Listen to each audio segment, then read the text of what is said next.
Good morning, শুভ সকাল সকলকে। আজ সকাল শুরু করলাম মহাদেবের নাম নিয়ে। তো চলো, তোমরা সবাই কেমন আছো? আমি তো খুব ভালো আছি, তোমরা নিশ্চয়ই খুব ভালো আছো। তো আমার তো স্নান পুজো সকালবেলা কমপ্লিট হয়ে গেছে। তো এখন আমি করছি, এদিকে ছেলে পড়াশোনা করছে আর এদিকে আমি কাটছি হচ্ছে সবজি। আজকে আমার পিঙ্কি রানী আসেনি তো। আর এদিকে ভাত হয়ে গেছে, ডিম সেদ্ধ হয়ে গেছে, এখানে চিকেন ধুয়ে রাখা আছে। আজকে হবে চিকেন, ডিমের ঝোল আর ভাত।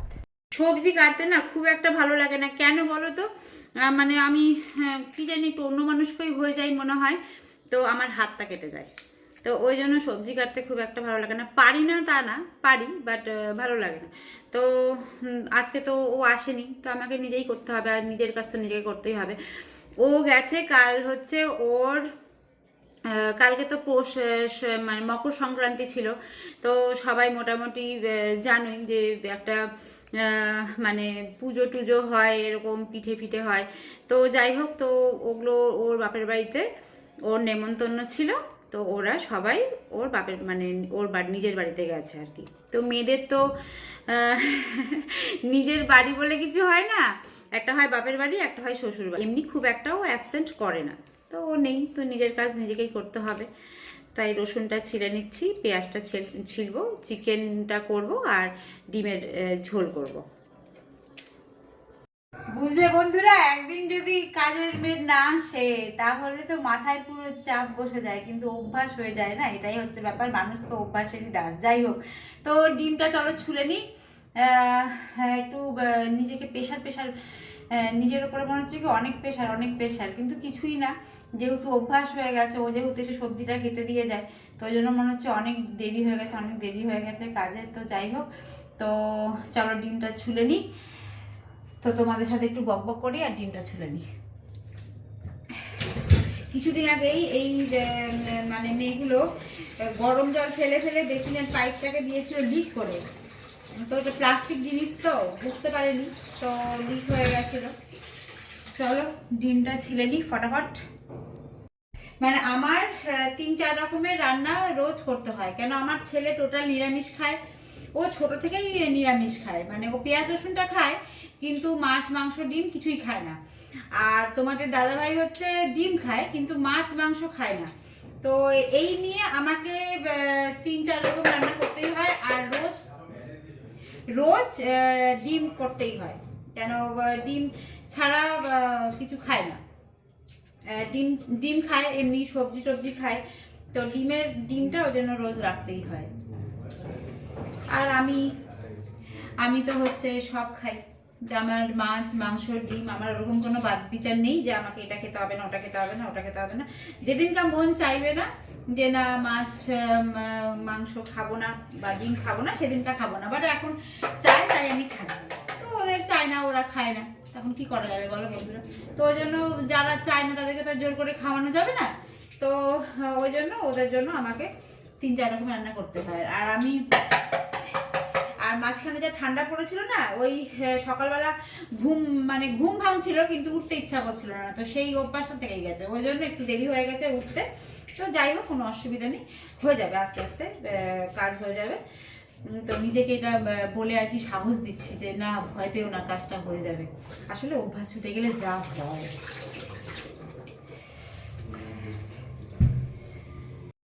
ডিমটা ছেলা হয়ে গেল, একটু ডিমের মধ্যে লবণ হলুদ দিয়ে মাখিয়ে ভাজি আমি। তোমরা কি কেমন ভাবে, মানে ডিমটা তো লবণ হলুদ দিয়ে ভাজলেই আমার মনে হয় ভালো হয়। ওই আর কি দেওয়ার পরে যে ফোটে, সেটা আর ফোটে না।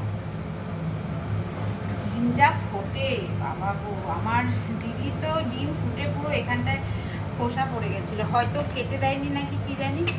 যাই হোক, তো তোমাদের সাথে গল্প করতে করতে ডিমটা ছেঁড়াও হয়ে গেল। ডিমটা ভেজে নেব, মাখিয়ে রাখলাম। মাখিয়ে রেখে তেলটা গরম হয়ে গেলে ডিমটা দিয়ে মশলাটা করে ব্যাস ডিমের ঝোলটা হয়ে যাবে। তারপরে চিকেনের আবার পেঁয়াজ রসুনটা কেটে। চলো ডিমটা ভেজে নিই। ডিমের মধ্যে না একটু সয়াবিনও দিয়ে দেবো, তাহলে ডিম আর সয়াবিনের ইয়েটা একসাথে হয়ে যাবে, তাই না বলো? যেহেতু তোমাদের সেরকম মানে চিকেন মাটন মাছ তো খাই না, তো ওই জন্য আমি মানে চেষ্টা করি সবসময় একটু প্রোটিন দেওয়ার। তো সোয়াবিন তো আমাদের ভীষণ হাই প্রোটিন, আমি জানি, বাট আমি ঠিক জানি কি না জানি না। তো ওই জন্য ডিমের সাথে সোয়াবিনটাও ভেজে নেবো, ভেজে নিয়ে একবারে ডিম আর সোয়াবিনের একটু কারি কারি করে নেবো। এই যে ডিমটা আর সোয়াবিনটা আমি একসাথেই মানে ভাজতে বসিয়ে দিয়েছি। তো ভাজা হয়ে গেলে এর মধ্যেই মশলাটা দিয়ে একটু কষে নেব। তো যাই হোক, একটু রেহাই পাওয়া গেছে, পূজা চলে এসছে। পূজা বললো যে দিদি আমাকে দাও, আমি রসুনটা আর পেঁয়াজটা কেটে তোমাকে একটু কাজের হেল্প করে দিচ্ছি। ও খুব ভালো। ওইদিকে পূজা দেখা তোর মুখটা। এই যে পূজা, এই যে তোমাদের সাথে পরিচয় করিয়ে দিই, এটা হচ্ছে পূজা। ও আসে দুপুরবেলা, একটু দেরি করে আসে, 1টা-1:30টার দিকে আসে। তো ও কালকে পিঠা খেয়েছিল বলে ওই জন্য কালকে ছুটি নিয়েছে। ওই জন্য যেহেতু ও কালকে ছুটি নিয়েছে, ওই জন্য ও আজকে বাপের বাড়ি গেছে পিঠা খেতে। তো যাই হোক, তো তোমাদের সাথে গল্প করতে করতে মশলাটাও রেডি হয়ে গেছে। মশলার মধ্যে দিয়েছি আদা, লঙ্কা আর জিরে আর ধনে আর কি বলে ওটাকে, গরম মশলা। তো চলো মশলাটা দিয়ে দিই। গড়বড় করতে গিয়ে বন্ধুরা আমি পেঁয়াজ ভাজতেই ভুলে গেছি তেলে। কি করব, মাথা কাজ করছে না। তো তেলটা অন্য কড়াইয়ে একটু ভেজে নিই। ভেজে ভাজা তেল, ভাজা পেঁয়াজ হলে পরেও মানে ডিমের ঝোলের ওপরে দিলেও ওই কি বলে ওই ব্রাউন অনিয়ন যেটাকে বলে, ওরকম করে দিলেও খেতে ভালো লাগে। তো চলো সেইভাবেই করে নিই। এখানে কড়াই বসিয়ে দিয়েছি, তেলটা গরম হয়ে গেছে। চলো পেঁয়াজটা ওর মধ্যে ভেজে তারপরে দিয়ে দেবো। দেখো বন্ধুরা, আমার ডিমের ঝোল রেডি। এবার করব চিকেন।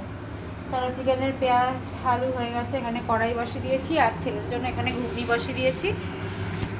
এই যে পনির আর একটু ঘুগনি, মটর সেদ্ধ করা ছিল, একটু পনিরও মানে ছিল এই বাড়িতে, তো ওটা কেটে ঘুগনিটা বসিয়ে দিয়েছি।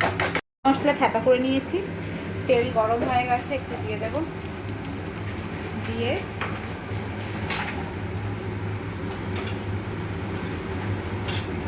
আলুগুলো একটু ভেজে নেব।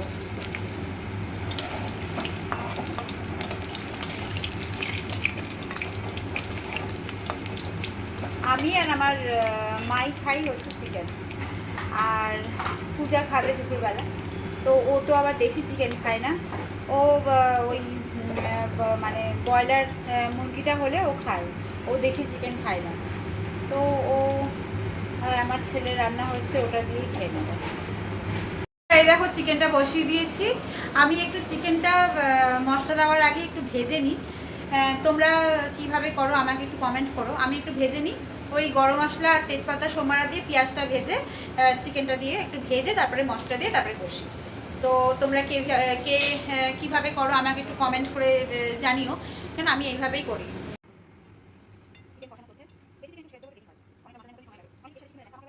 দিয়ে দিলাম খেতে, ও খেতে বসে গেছে। আর আমাদের এখনও চিকেনটা একটু সেদ্ধ হয়নি, দেশি চিকেন একটু দেরি হয় সেদ্ধ হতে। আর এমনিও আজকে সব দেরি হয়ে গেছে রান্নাবাড়ি করতে। তো ছেলে না নিচেই বসে খায়, ও ডাইনিংয়ে খেতে চায় না। আমিও নিচে বসে খাই, কেন জানি আমার মনে হয় নিচে বসে খেলে মানে শান্তিভাবে খাওয়া যায়, মানে একটু ইয়ে হয়। বা ডাইনিংয়ে ঠান্ডার দিনে ডাইনিংয়ে একটু বসি, রাত্রেবেলাটা বসি, বাট দিনের বেলাটা নিচেই বসে খাই। তো ওকে দিয়ে দিয়েছি ভাত, ও খাচ্ছে। ও ভাত খেতে খেতে না শুয়ে পড়ে। তো যাই হোক, ওকে একটু অ্যাভয়েড করো তোমরা। আর এই যে চিকেন হচ্ছে, এখনও সেদ্ধ হয়নি। বেরিয়ে পড়লাম জিমে যাব। আজকে তুলনামূলকভাবে ঠান্ডাটা অনেক কম, মাঝখানে ভীষণ ঠান্ডা পড়েছিল আমাদের এখানটায়। তো সব জায়গাতেই খুব ঠান্ডা পড়েছিল, বাট আজকে মানে কিছুদিন হলো ঠান্ডাটা অনেক কমে গেছে। বেরিয়ে পড়েছি, এখন যাচ্ছি একটু ওদের মার্কেট। একটু মার্কেট থেকে যাবো একটু হাতে বাঁধে, তো হেঁটে সোজা যাবো বাড়ি। অতুল মার্কেটে এসেছিলাম, অতুল মার্কেটে তোমাদের দাদাভাইয়ের একটু কাজ ছিল, তো সেটা করে নিয়ে এবার আমরা একটু হাঁটতে বেরিয়েছি। এখন যাব বাদ রোডে, ওখানটার হাঁটার ভালো, অনেক গাছ টাছ আছে। আমাদের মালদায় তো অত গাছ টাছ নেই, মানে ছোট জায়গা, সেখানে তেমন তোমার গাছ টাছ কেটে সব ফ্ল্যাট বিল্ডিং এসব উঠে গেছে। তো ওই জায়গাটাতে বেশ ভালো পরিবেশটা, তো ওখানটায় হাঁটতেও ভালো লাগে। বাঁধে চলে এসেছি, এখানকার পরিবেশটা খুবই ভালো, একদম নিরিবিলি, সেরকম টাউনের মতো অত আওয়াজ গাড়ি ঘোড়া খুব একটা চলে না, চলে বাট খুব একটা চলে না। তো এটা দিয়ে হেঁটে মানে কিছুটা, তাও কতটা হাঁটবো, তাও 2 কিলোমিটার। হ্যাঁ, ওরকম 2 কিলোমিটার হেঁটে আবার ছানা বাজারে মানে ওতুল মার্কেটে যাব, ওতুল মার্কেটে গিয়ে তারপরে বাড়ি চলে যাব। তো আজকের ব্লগটা আমি এখানেই শেষ করছি। চলো, টাটা, গুড নাইট, সবাই ভালো থেকো, সুস্থ থেকো। গুড নাইট বললাম, গুড নাইট, হরে কৃষ্ণ। চলো টাটা।